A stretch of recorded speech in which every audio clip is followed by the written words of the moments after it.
So what I plan to do today, at least this morning, is I'm going to go away from the 50 amp outlet itself and directly wire the Tesla chargers, the 60 amp setups. They use the same wire anyway. They all use number sixes. So I can use what's in here currently.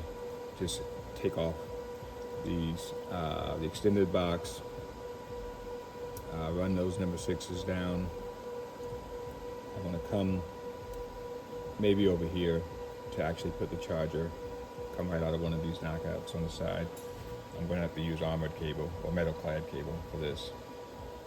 And then once I come out of this box into that first Tesla universal wall connector, I'll daisy chain it out of that and then into this space, strap it under here, and then I need to get it up there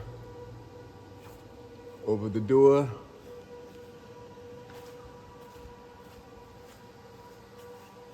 back down through here, and then mount the second charger somewhere on this stud. I should have the clearance for it. Worst case scenario, I can go put some blocking across the 2 points here and mount it right there. And I have a 24-foot cord that'll wrap this, and now that allows for second charging. You have two setups that I can charge for two cars at the same time. And the way that Tesla works with their universal wall connectors is it's kind of ingenious, really. It basically takes the 160 amp circuit that allows for 48 amp charging, with the 80% rule, and you'll be able to charge. You'll have an available 11.5 kilowatt, charge threshold pipe that you can, split up between up to 6 chargers, really. So if you had a fleet that you had to rotate and have charge spots all over the place and you wanted simultaneous charging, you basically just hook up connectors and daisy chain. That they designed those wall connectors to work that way. And it never exceeds the 60 amp breaker, or the 48 amp available current. And as you hook up one to the next, they talk to each other via Wi-Fi.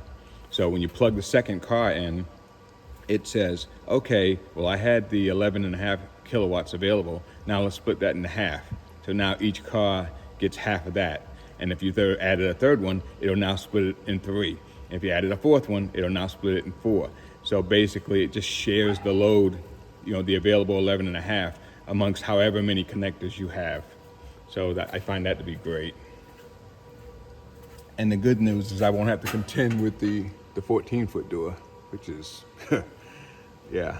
I mean, with my lift, it doesn't really matter all that much, but there's just no point. I'm just thinking about the number 6 wire that I need to run up for this. This is, all right, the door itself is 12 feet. So that means I need to go up at least another 2 feet above that, to get to that first section of support that you see going horizontally up there. Yeah, so I can get that armored cable mounted to it somehow.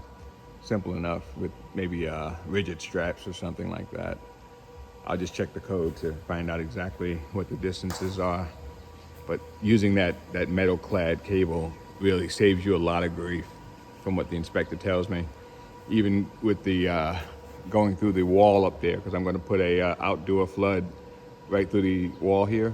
He says even with that, all I need to do is make a hole in the actual the sheeting, the skin, and then I can anchor that armor cable using one of the clamps and go right out to the other side into the box, and I'm ready to go. I can power up the outside light. So, and that passes code. So it makes it so much easier using that, the armored cable or metal clad cable MC. The pipes are nice too, using the EMT, but obviously aesthetics, sure, looks great. When it comes to quick function, you need to be able to move and get this stuff in place quickly. And that's where the metal clad cable comes in.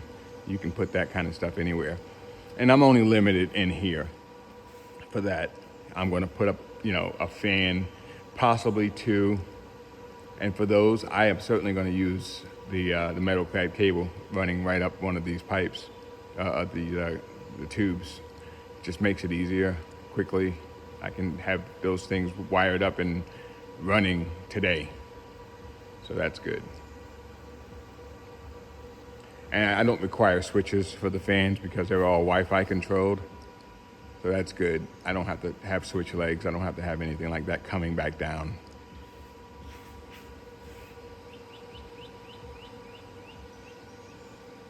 Anyway, that's about the size of it for now.